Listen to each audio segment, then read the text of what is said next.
março de 2020.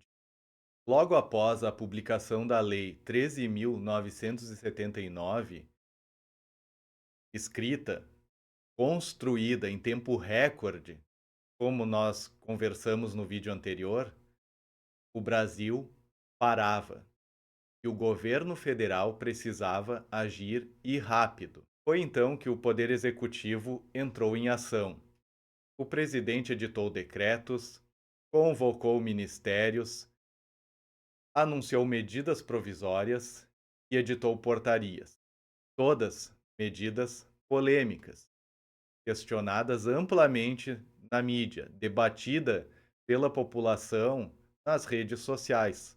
Tudo isso com base na lei que acabava de ser publicada em tempo recorde e às pressas para lidar com a maior crise sanitária que o mundo já viu.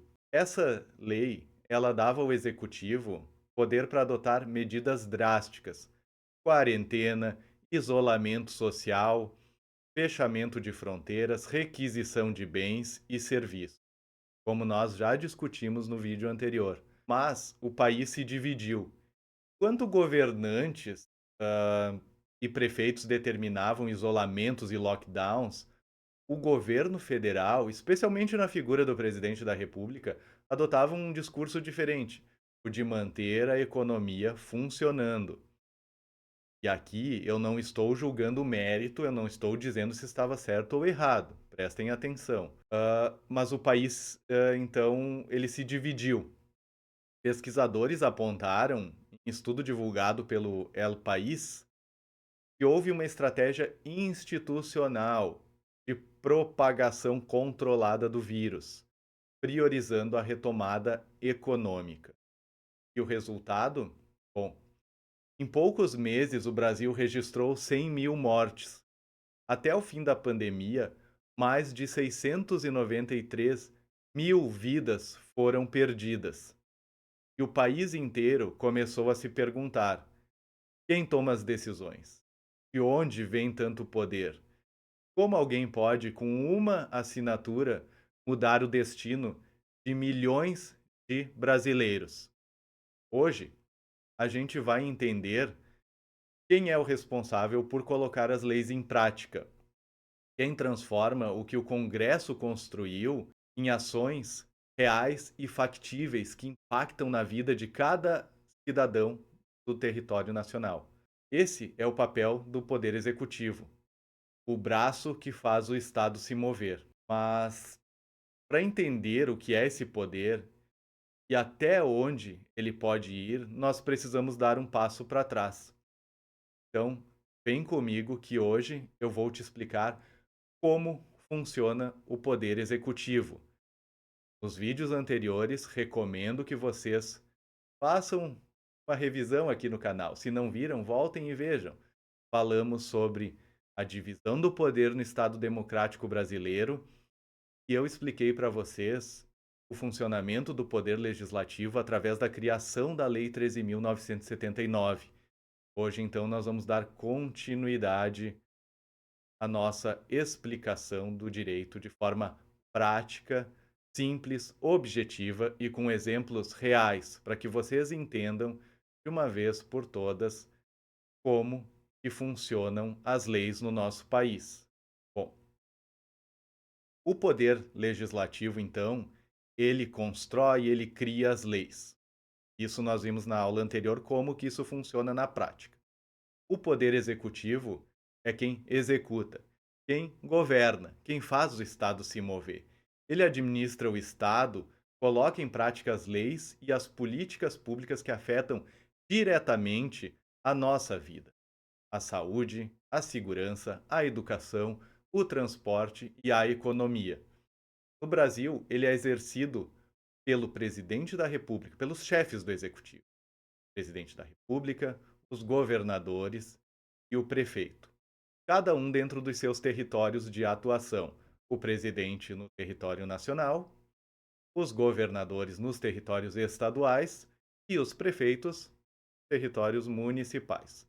O Executivo Federal ele é composto também pelos ministérios Saúde, Educação, Economia, Justiça e por órgãos e agências que executam as suas ordens.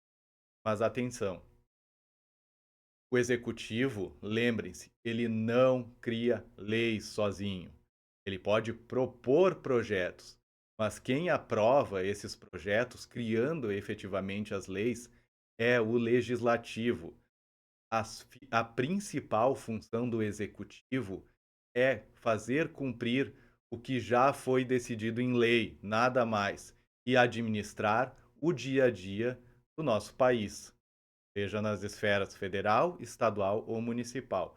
Isso significa organizar o orçamento, organizar programas, tomar decisões emergenciais e representar o Brasil no exterior, por exemplo.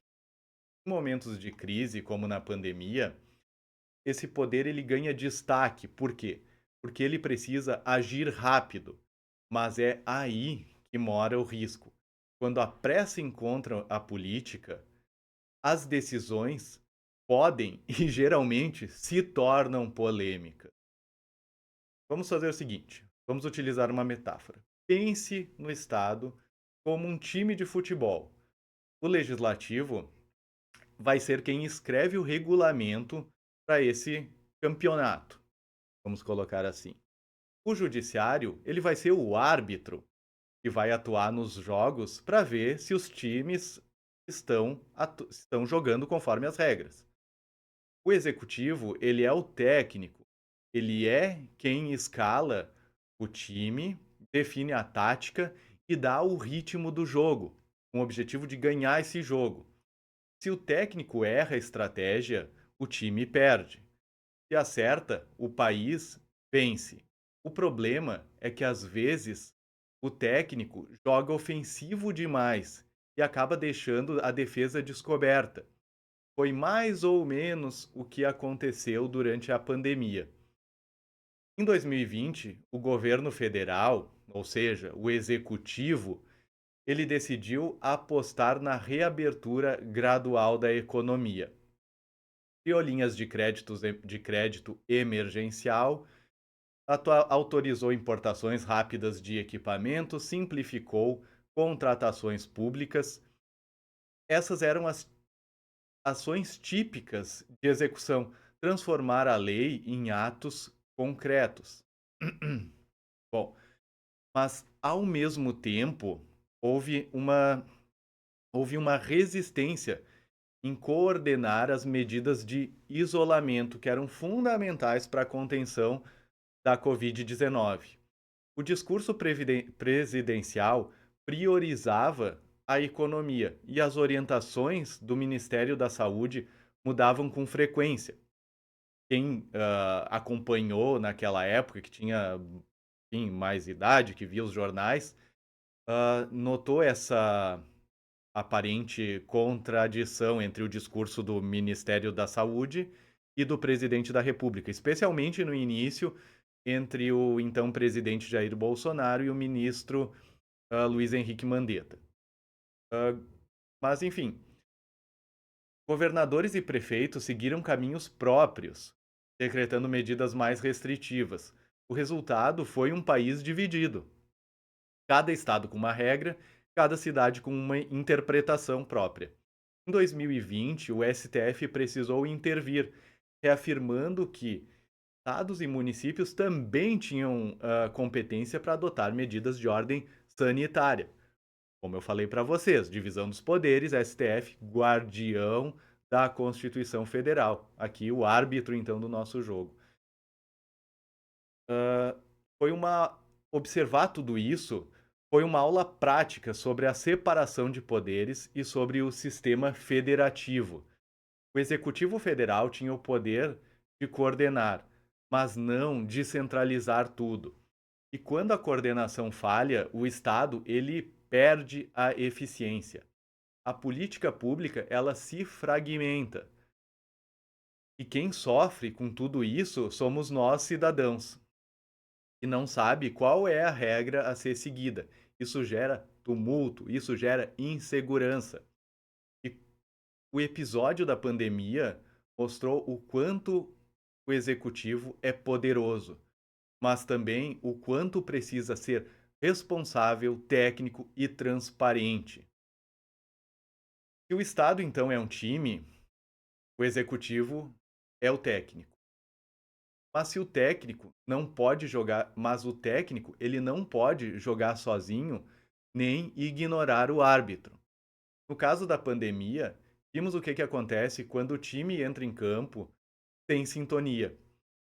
Cada jogador correndo para um lado, o placar desandando, o torcedor tentando entender o que está acontecendo. Imagina que você vai no estádio e o seu time simplesmente, cada jogador faz o que quer. O goleiro tem que se virar para defender a bola quando vem a bola. O que você lá na plateia, lá na arquibancada vai estar pensando? 0-0 ou meu time já tá levando um gol e, meu Deus, o que tá acontecendo? O que o técnico tá fazendo? O que esse juiz tá fazendo também aqui no meio? Você começa a não entender mais nada. O poder de decidir, ele é necessário, mas o poder de decidir sozinho é perigoso, porque ao final o Estado é uma engrenagem. Se uma peça gira demais, o conjunto todo quebra. O poder executivo, ele é o coração da máquina pública. É ele que transforma ideias em política, palavras em ações e leis em realidade. Mas como vimos, todo poder precisa de limites e de controle, tema de pesos e contrapesos. No próximo vídeo, nós vamos falar um pouco mais sobre esse árbitro, como que ele atua e como que ele decide quando as regras são quebradas e o que ele faz. Então, essa foi a nosso vídeo de hoje, explicando sobre como funciona o executivo, num exemplo prático. E no nosso próximo vídeo nós vamos falar sobre o judiciário. Se você gostou aqui do vídeo, deixa o seu like, não esquece de se inscrever no canal, porque o nosso objetivo aqui é explicar o direito de forma simples, prática e com exemplos reais, para que vocês possam entender. Lembrem-se, é muito mais fácil defender o que é justo quando todos conhecem o direito. Então, aguardo vocês no próximo vídeo e um forte abraço.